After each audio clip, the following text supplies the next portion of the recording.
Buenas tardes, queridos compañeros, queridos amigos. Gracias por haberme invitado. Gracias por esta oportunidad de hablar hoy durante esta charla. Esta charla está muy estrechamente conectada a las cuestiones de la cultura y como sabemos, la cultura es el mejor puente entre diferentes naciones y diferentes estados. Hoy vamos a hablar sobre una de las manifestaciones de la cultura, las cuestiones del patrimonio y cómo en los museos arqueológicos de Rusia se ha conservado este patrimonio. Vamos a emprender una especie de viaje por varias épocas. Vamos a ver qué son los museos arqueológicos, cómo se han desarrollado en nuestro país y qué es lo que se conserva ahí. Empecemos contestando a la pregunta ¿qué son los museos arqueológicos y a qué se dedican? En general, la arqueología ha hecho un largo camino hasta que se le ha reconocido como una disciplina científica aparte. Era una parte de historia, era considerada una parte de los estudios culturales. Sin duda, está relacionado con estas disciplinas, pero su aparato metódico es diferente. Muchas veces los arqueólogos son comparados con detectives que investigan los crímenes que se habían cometido milenios atrás. A lo largo de las excavaciones se investigan ciudades que dejaron de existir,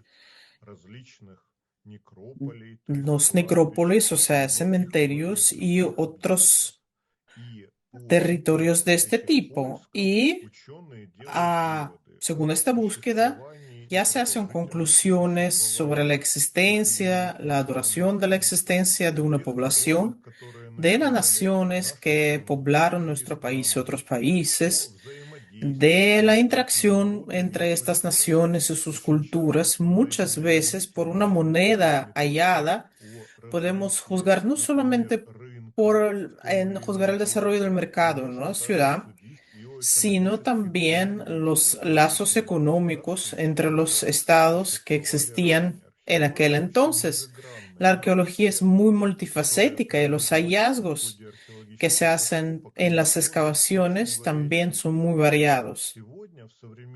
Hoy en el sistema contemporáneo existen museos arqueológicos aparte que se dedican a la conservación, recopilación, investigación y representación de los testimonios más antiguos, materiales, los hallazgos arqueológicos.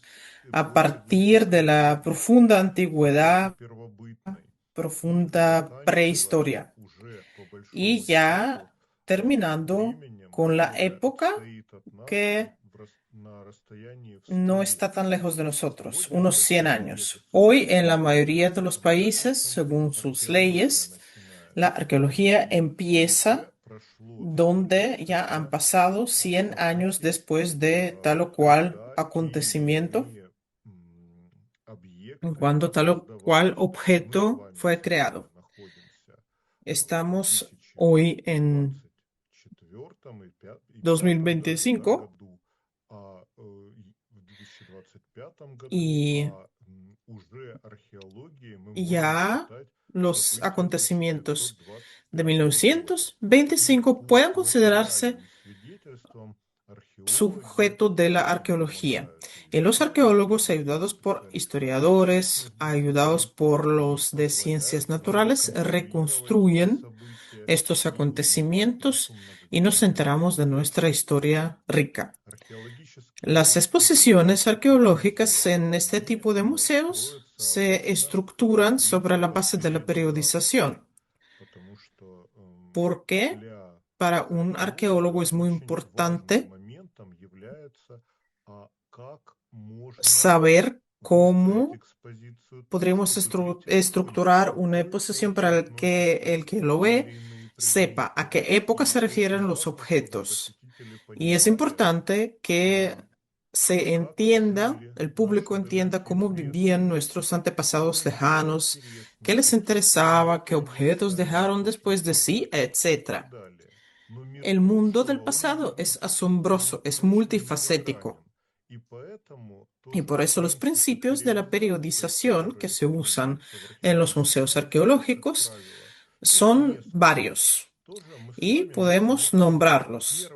La primera periodización, la más sencilla, es por periodo histórico a partir de la Edad de Piedra, después la Edad de Bronce, la Edad de Hierro, Antigüedad, Edad Media. Hoy ya podemos hablar de la época del Nuevo Tiempo como época arqueológica, e incluso la historia novísima, en cierta manera, hoy se perciben como acontecimientos arqueológicos. Si en el siglo XIX las antigüedades o monumentos arqueológicos eran considerados solamente los objetos que tenían que ver con la edad de piedra o la antigüedad, hoy nuestra idea es mucho más amplia, la idea de arqueología, y quisiera llamar su atención a que la clasificación a la que estamos acostumbrados por el material de las herramientas de trabajo, por ejemplo, la edad de piedra, cuando predominaba la piedra, la edad de cobre, cuando predominaba el cobre, o la edad de hierro, cuando era la época de hierro. Esta clasificación también nació en un museo arqueológico real de Dinamarca, donde se juntaban las primeras colecciones de objetos y herramientas de trabajo. Y los investigadores de ahí se fijaron en esta ley, que a diferentes épocas les correspondían diferentes materiales con que se producían las herramientas de trabajo. Segundo principio de periodización es separarlo por culturas arqueológicas.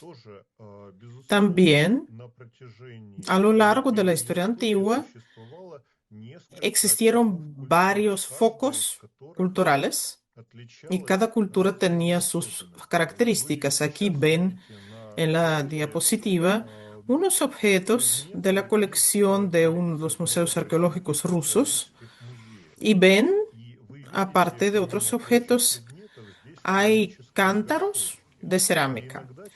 A veces la tecnología de producir los platos y las vasijas nos da una excusa, una base para hablar de una cultura arqueológica. Por ejemplo,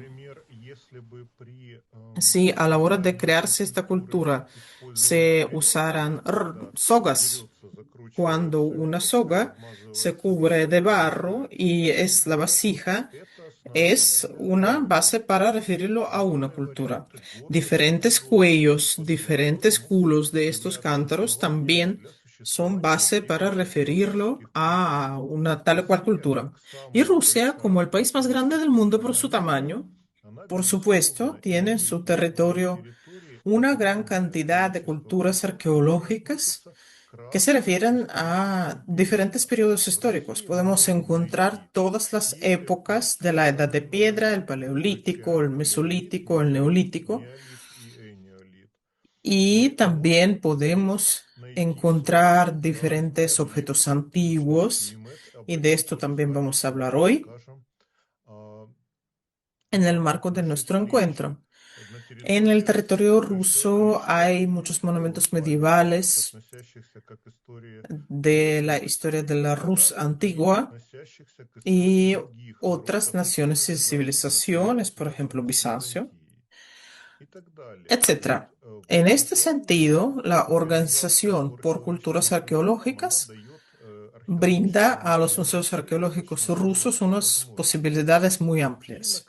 Y el tercer principio que se puede usar es la exposición por monumentos aparte. Cuando un túmulo o una ciudad se convierten en el lugar donde se organiza un museo ahí mismo, y de esto también vamos a hablar. Señalemos de qué consiste en las colecciones de nuestros museos arqueológicos? Siempre son los artefactos que se encontraron a la hora de estudiar los objetos arqueológicos o durante las excavaciones. Todos los años se realizan decenas, centenares de expediciones que realizan las excavaciones. Hay un estereotipo que dice que durante las excavaciones se hallan, por ejemplo, joyería, piedras preciosas, etcétera. No es siempre cierto. Tenemos que entender que lo que se encuentra son objetos de tipos muy diferentes, herramientas, cerámica, armas, cualquier cosa.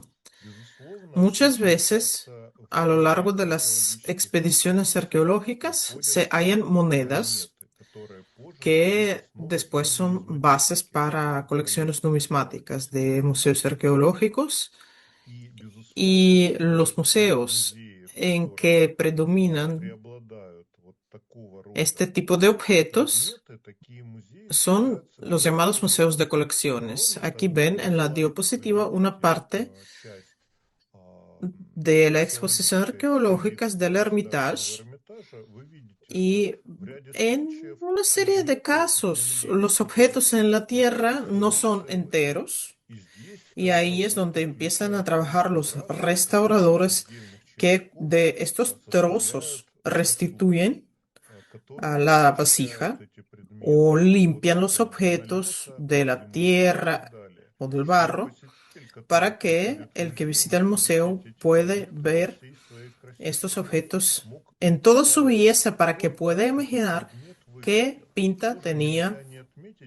Y en las últimas décadas, en los museos arqueológicos de Rusia, se usan bastante las tecnologías multimedia que permiten crear, por ejemplo, unas copias en 3D, en tres dimensiones, que a partir de un trozo de masija pueden reconstruir un objeto entero o detalles de arquitectura. Es un paso adelante, muy serio, un avance muy grande. Y en estos años, arqueología ha hecho un grandísimo progreso tecnológico. Si para los principios del siglo XX lo que se usaba eran las palas, hoy tenemos taqueómetros, diferentes versiones de la navegación digital, diferentes versiones de la búsqueda de objetos metálicos y todo esto amplía mucho el campo objetivo de la arqueología y aumenta la cantidad de los hallazgos, porque en muchas expediciones se usan los buscadores de metal y esto levanta por los chances de encontrar monedas muchas veces. En la mayoría de los museos arqueológicos existen sus propias colecciones numismáticas hoy. ¿Qué es lo que puede convertirse en museo?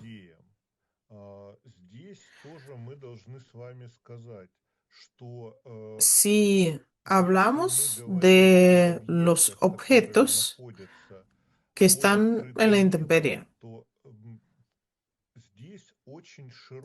hay aquí una gran libertad para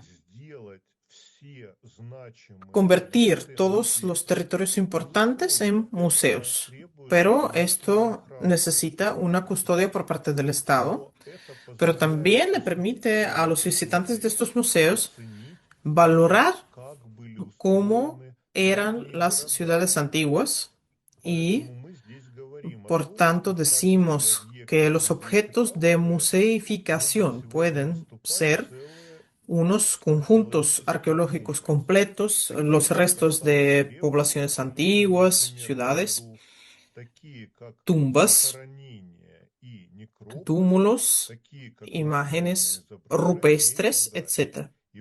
Y en este caso estamos hablando de lo que se llama un museo reserva natural, museo monumento o museo bajo el cielo abierto, lo que se llama. Y esto también influye en la percepción por parte del visitante.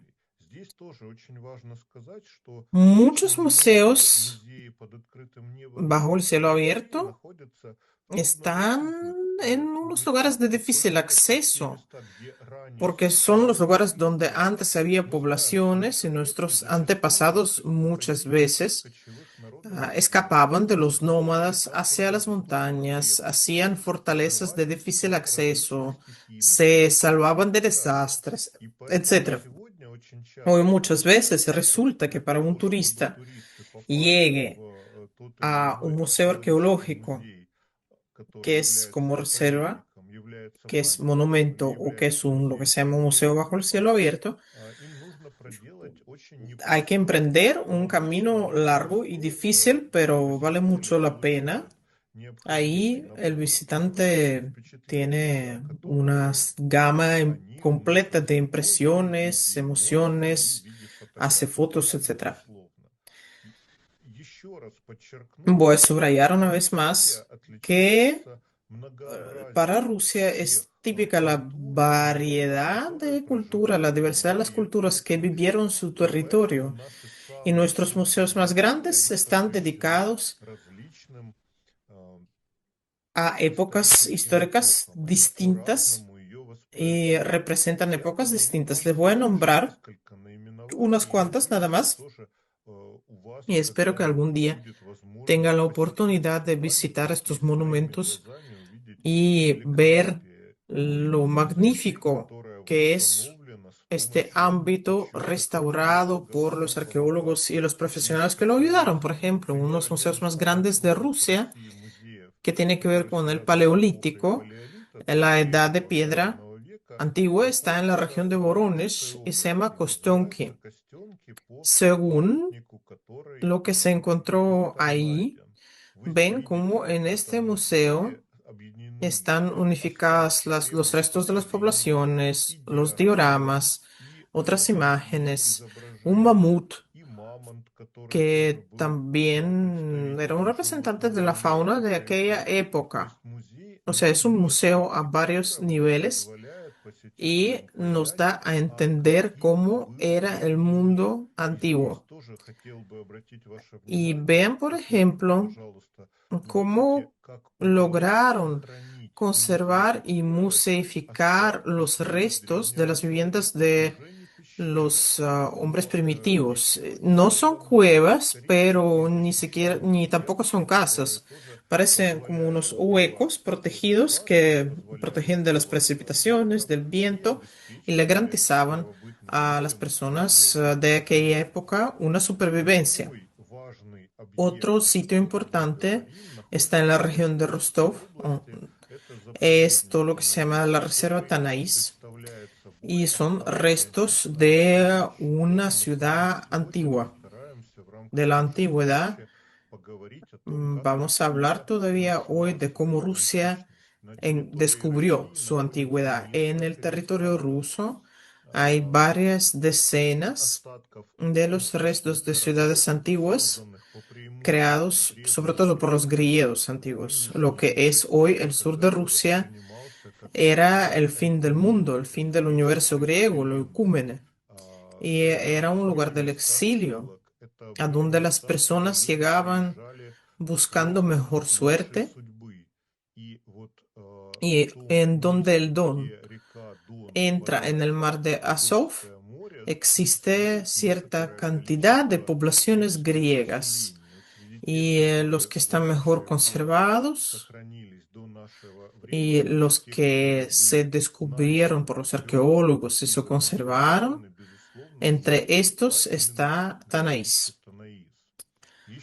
Otra ciudad antigua es Tatarskoye, que está en la región de Stavropol, y como su nombre los dice, son los restos de una ciudad que es de la época de las incursiones mongol-tártaros. En la tradición rusa histórica existe el término los mongoles tártaros, que nos dice que aquellas naciones eran mixtas, las que atacaban Rusia.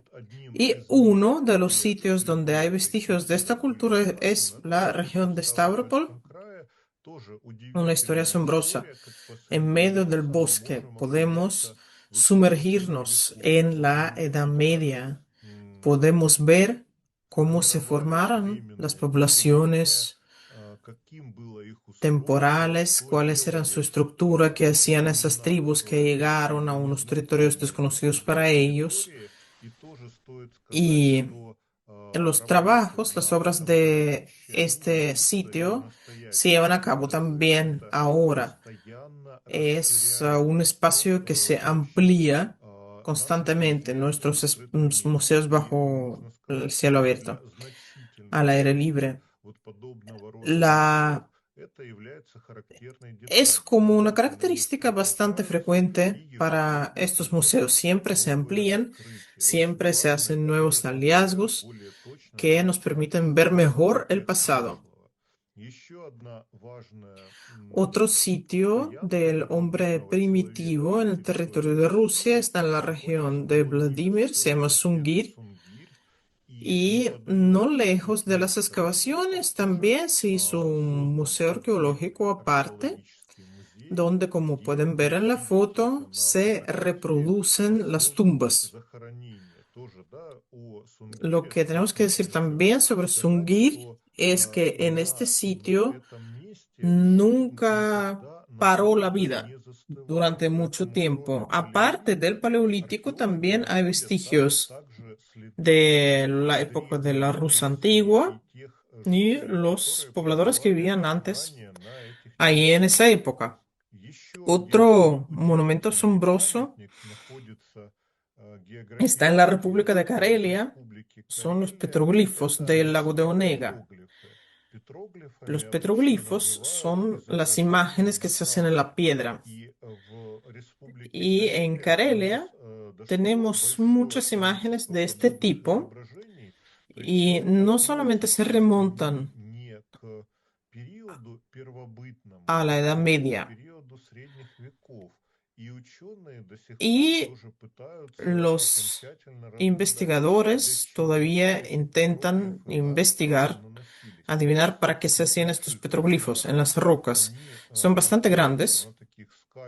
La República de Carelia a veces es llamada la República de los Mil Lagos, igual que Finlandia, que es vecina.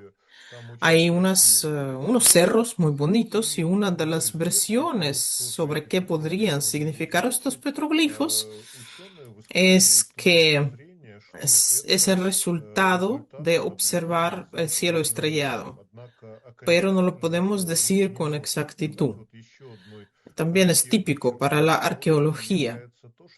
En cuanto a una serie de épocas, el arqueólogo no tiene otro apoyo aparte de los objetos que encuentra durante las excavaciones porque no hay fuentes escritas y solamente puede contar con lo que aparece bajo su pala, esos objetos interesantes o espacios interesantes y según ellos ya puede llegar a unas conclusiones más serias. Y hablando de la historia de los museos arqueológicos, podríamos comparar la situación en Rusia con la situación en el occidente, en la Europa occidental. En algún sentido somos herederos de esta tradición, pero en otros sentidos no. Las colecciones arqueológicas se remontan a la época helenística y los gobernantes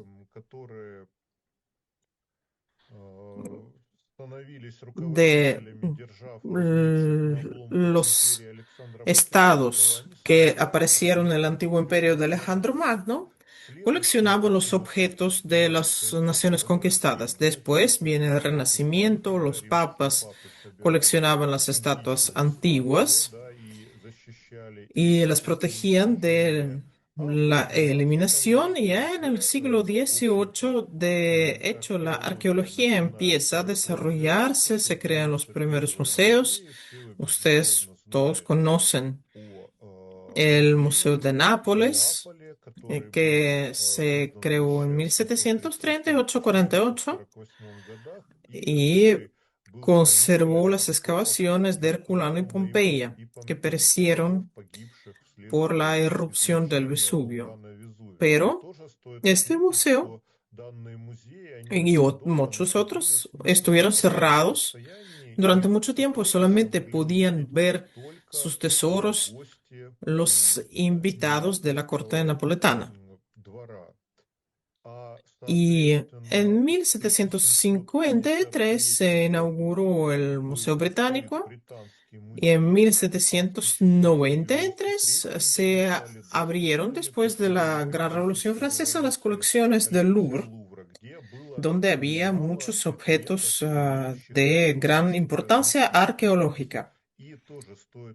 En el siglo XIX, la arqueología ya se consolida como un área de conocimientos independiente y se considera una especie aparte de la posibilidad de conocer el pasado.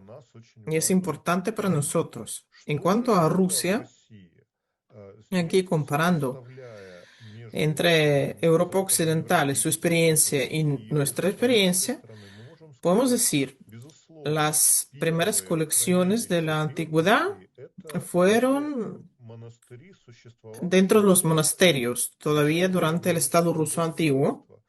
Ahí se conservaban diferentes objetos, pero no era algo del carácter sistémico. En las colecciones privadas, en particular en la colección de los príncipes, en los zares más tarde, estaban los objetos de diferentes rincones de Rusia, de los túmulos, pero no tenía importancia científica. Y las primeras colecciones arqueológicas serias aparecen durante el reinado de Pedro I. Y ya, de hecho, a principios del siglo XVIII. Pedro, después de su viaje por Europa, organiza el primer museo científico de Rusia, que lo llama Kunstkamera. En 1714 lo ven en la diapositiva y Pedro llega a Rusia con varias colecciones. Una parte era de carácter científico, eran herbarios, eran lo que se llamaban los monstruos, o sea, los embriones que tenían algunos rasgos inusuales.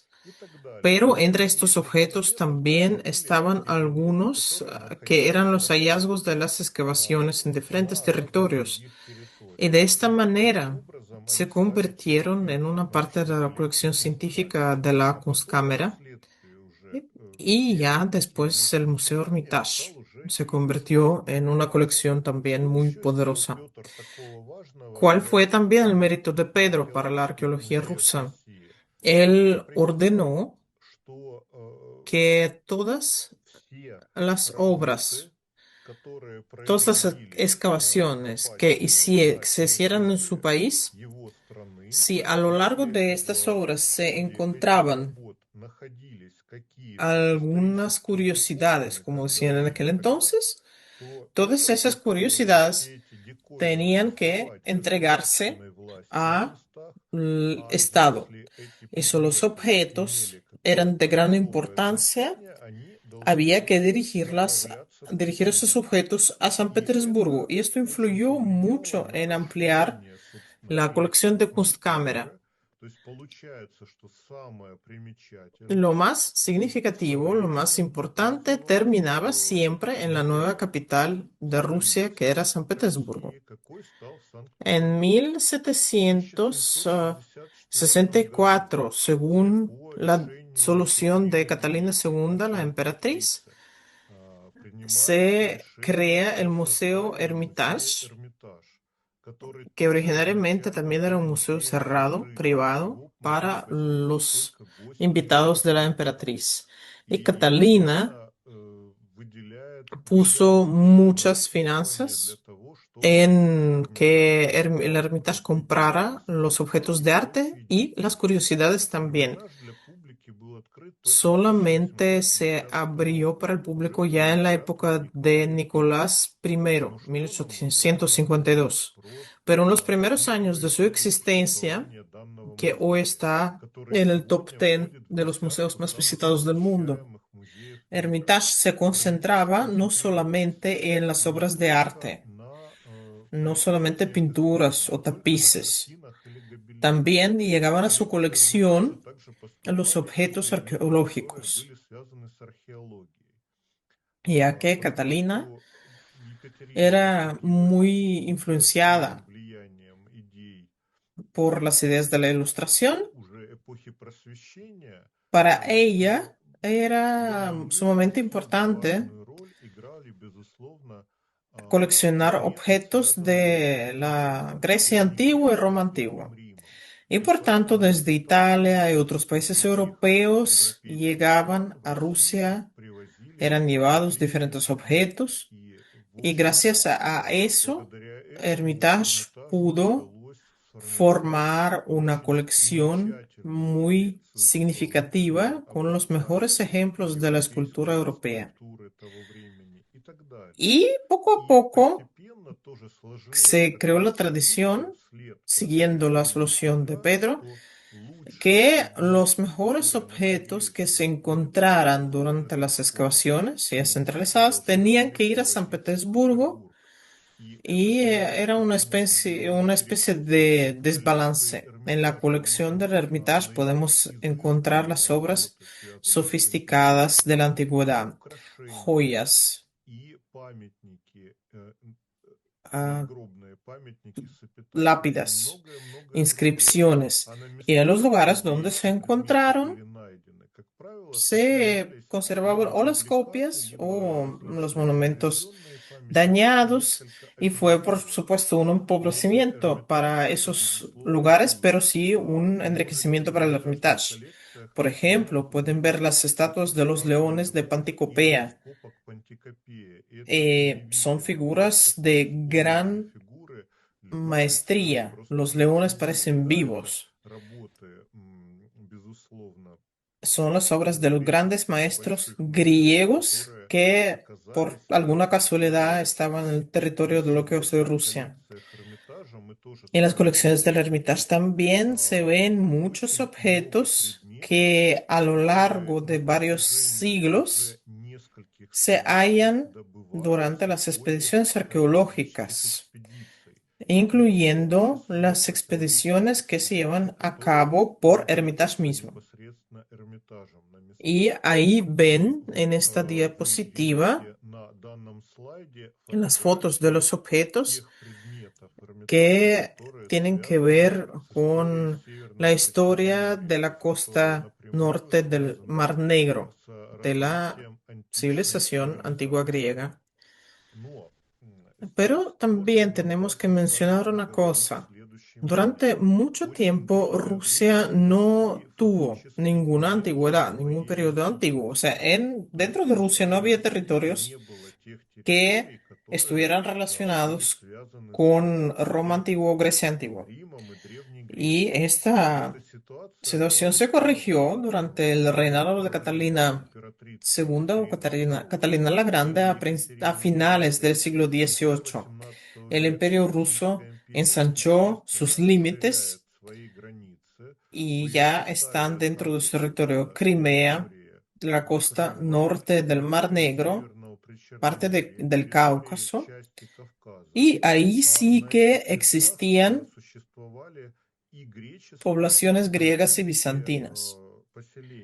Fijémonos en que a Catalina II le pertenecía el llamado proyecto griego.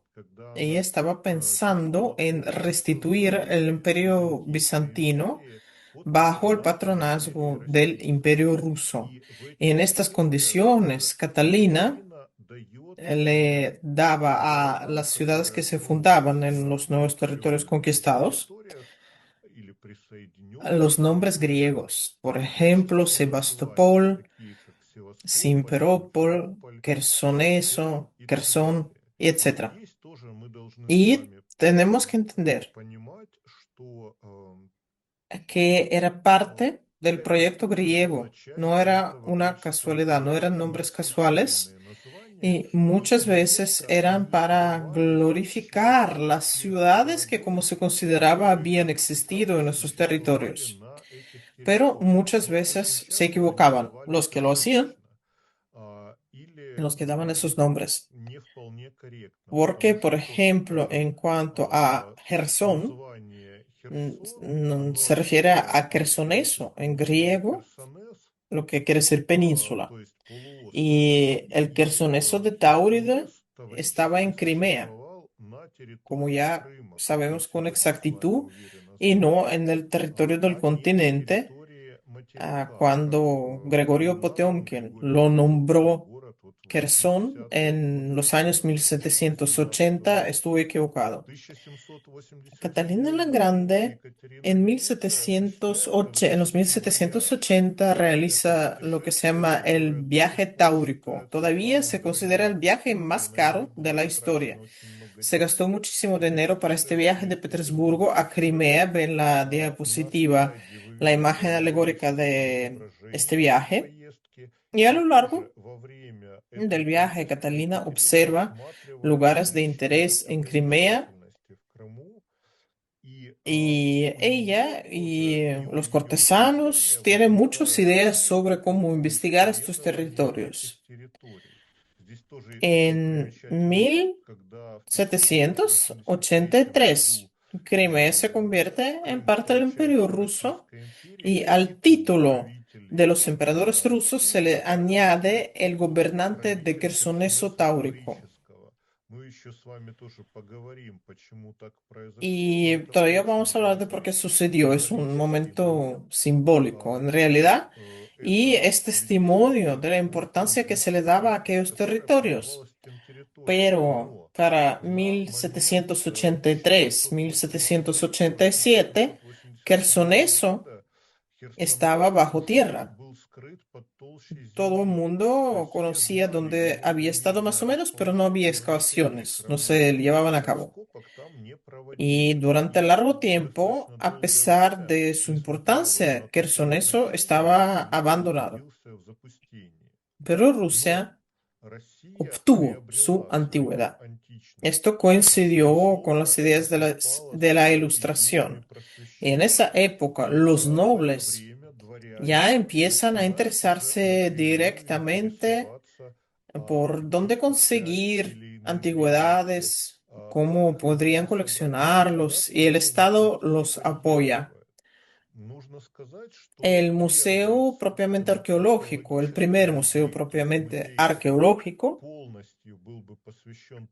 apareció en 1811 en Rusia, en la ciudad de Teodosia, también en Crimea, y ven ahí el primer edificio de ese museo, que se construyó a la manera del templo antiguo. Teodosia es uno de los puertos importantes que se habían fundado por los griegos y ahí existía una gran cantidad de construcciones y muy pronto se pudo coleccionar muchos objetos para crear un museo.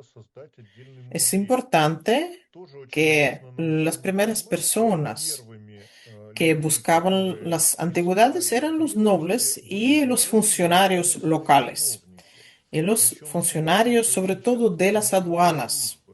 Algunos de ellos, incluso de manera ilegal, vendían estos objetos para el extranjero, solamente daban una pequeña parte a los museos. El Estado lo combatía, esta práctica, y en un corto tiempo en el Imperio Ruso se fundaron varios museos muy interesantes.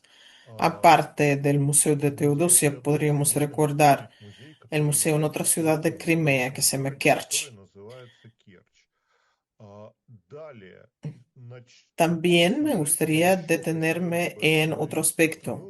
Ya hablamos de la importancia de Quersoneso, pero no mencioné un detalle importante. Según la crónica rusa, la principal, se considera que precisamente en Quersoneso fue donde fue bautizado el príncipe Vladimir y más tarde él bautizó a todo su país, a toda Rusia.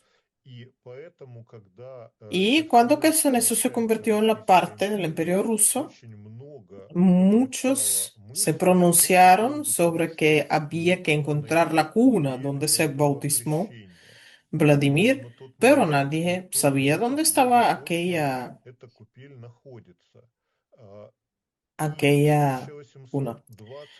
Y en aquel entonces, en aquel mismo año, el almirante Gray, que era el comandante de la flota del Mar Negro, la Marina del Mar Negro, ordenó buscar este lugar de supuesto bautismo. Y entonces él pensaba que el príncipe tendría que haber sido bautizado en la iglesia más grande en el territorio de esta ciudad antigua y la iglesia tenía que estar en el centro. Y entonces dentro de 2 años vamos a celebrar el aniversario 200 de las excavaciones en Quersoneso. Un tiempo después, en 1852, en Quersoneso, se fundó un convento de Santo Vladimir y los monjes trabajaban buscando las antigüedades arqueológicas y en las celdas del abad se fundó el primer museo de Quersoneso, pero los monjes se daban cuenta de que independientemente no podían realizar estas obras y llegaron ahí historiadores de la Sociedad de la Historia y Antigüedad de Odessa. Y muy pronto Nikolai Morzakevich, uno de esta sociedad, encontró los restos de un templo grande en el centro de la ciudad antigua y surgió esta opinión que se divulgó que era la pila bautismal del príncipe Vladimir. Ya más tarde, después en los años 80, 90 del siglo XIX, ahí se hizo un templo que están viendo en la diapositiva, que también es un templo dedicado al santo Vladimir. Y ahí abajo está la pila, supuesta pila, del bautismo del príncipe. Pero como los monjes también invitaron a los oficiales de la Marina del Mar Negro, muchos objetos fueron robados y vendidos en los mercados ilegales.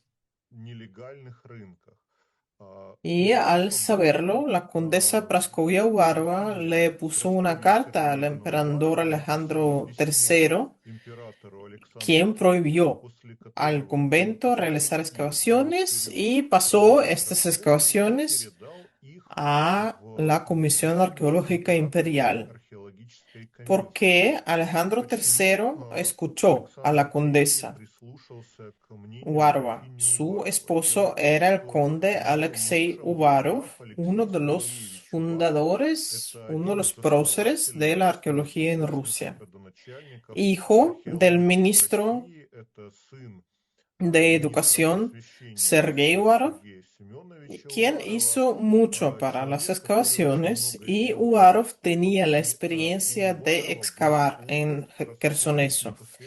Y por petición del arzobispo Inocencio, quien fundó aquel convento, Uvarov empezó a trabajar ahí, halló una de las basílicas más grandes de Quersoneso, que hoy se llama, de hecho, la Basílica de Uvarov, pero la guerra de Crimea detuvo estas obras. Después hizo varios intentos de volver a las excavaciones, pero no lograba. Falleció y su viuda, Praskovia, continuó esa causa. Si ustedes han leído la gran novela de León Tolstoy, Ana Karenina, hay uno de los personajes, Kitty Sherbatsky. Se considera que esa condesa Warva es el prototipo para aquel personaje. Una mujer con muchas influencias, muy apasionada, y cuando le ponía la carta al emperador pensaba que las excavaciones iban para ella, pero contra su expectación, el emperador le dio una orden a la comisión para que encontrara una nueva persona responsable de las excavaciones y fue Karl Kosciuszko-Balużynich. Como entenderán, era polaco, trabajaba en Sebastopol como contable en los ferrocarriles y estaba muy aficionado a las cosas de la antigüedad, tenía muy buena reputación en San Petersburgo, entonces lo designaron para ser jefe de las excavaciones y Karol Kosciuszko-Balużynich empezó a trabajar para crear el primer museo científico en Quersoneso. En 1892 ahí apareció el primer museo. Fíjense, tiene el nombre, el almacén de las antigüedades locales. Y de hecho, se había construido el museo de mármol, de los restos de las columnas que se habían encontrado durante las excavaciones. No todo pudo caber debajo de las tejas, este tejado de tejas. Varios objetos también estaban alrededor. Aquí tenemos otra foto que le permite valorar el aspecto de ese primer museo. Karol Kosciuszko-Balużynich era una persona muy activa y encontraba apoyo para que se construyera también otro museo a más escala. Incluso llegó en su pasión hacia el emperador. Y aquí está la visita del emperador Nicolás II a Quersoneso y ven como Karol Kosciuszko-Balużynich, que lleva aquel traje negro, le hace una visita guiada al emperador Nicolás y a su esposa Alejandra. Nicolás II varias veces visitó Quersones. En 1902 incluso ordenó dar finanzas para que se construyera el nuevo museo de Quersoneso como templo antiguo, pero desgraciadamente por la guerra ruso-japonesa y la primera revolución rusa, el proyecto se truncó y en 1907, por un resfriado, durante las excavaciones, Karol Kosciuszko-Balużynich falleció y desgraciadamente esa idea se congeló por un tiempo. Cuando falleció, también es algo importante, está enterrado, de hecho, en Quersoneso. Y un símbolo en su tumba, también una columna hallada por él mismo durante las excavaciones. Y a pesar de todos los conflictos que surgieron durante las excavaciones de Quersoneso entre él y los monjes del convento, hicieron el servicio póstumo dos sacerdotes, el católico y el ortodoxo. El periodo soviético influyó mucho en los museos arqueológicos. Durante mucho tiempo, arqueología en la época soviética no se consideró algo importante, fue convertida en parte de historia de la cultura material, pero un tiempo después empezaron a entender que arqueología daba un material muy rico para el concepto de la formación, o sea, las ideas de Marx y Engels que eran importantes para los profesionales soviéticos. Y ya entonces para los años 30 la arqueología empieza a encontrar apoyo y surge la práctica que sigue hoy en Rusia. cuando se llevan a cabo expediciones en diferentes rincones de Rusia y los objetos que se hallan ahí siguen los museos locales y no se llevan al centro, pero las excavaciones se llevan a cabo por los profesionales locales y también a la vez por los profesionales de Moscú y San Petersburgo. Una historia interesante tiene que ver con la etapa ya tardía de la Unión Soviética, cuando construyendo una de las presas hidráulicas en la región de Chelyabinsk, se encontró la ciudad antigua de Arkaim, y fue una sensación científica y llevó a una ola de publicaciones, no solamente por las personas que eran de ciencia, sino también por los esotéricos. Aquí ven como unos anillos que se encontraron y esto permitió crear uno de los museos más curiosos en la parte asiática de Rusia. ¿Qué podemos decir sobre los museos contemporáneos arqueológicos? Hay muchos y constantemente se inauguran nuevos porque las excavaciones siguen. Siempre se halla algo nuevo, se museifica algo nuevo y una gran cantidad de museos arqueológicos también son museos al aire libre. Voy a poner unos ejemplos de los más interesantes. El primer museo se llama Fanagoria o Fanagoria, algunos dicen Fanagoria, está en la región de Krasnodar, sobre la base de una ciudad antigua y funciona en dos locales. El primer edificio está en donde están las excavaciones mismas y el otro está en lo que se llama el territorio federal de Sirius, cerca de la ciudad de Sochi. Es como un centro donde existe un colegio para los jóvenes talentosos y las personas jóvenes que tienen inquietudes de humanidades ahí conocen la antigüedad y ayudan a popularizarlas. Hay un buen complejo en lo que se llama el Nuevo Quersoneso en Crimea, con el apoyo del arzobispo Tihon Shevkunov. Se construye lo que casi podría llamarse una ciudad bizantina en miniatura.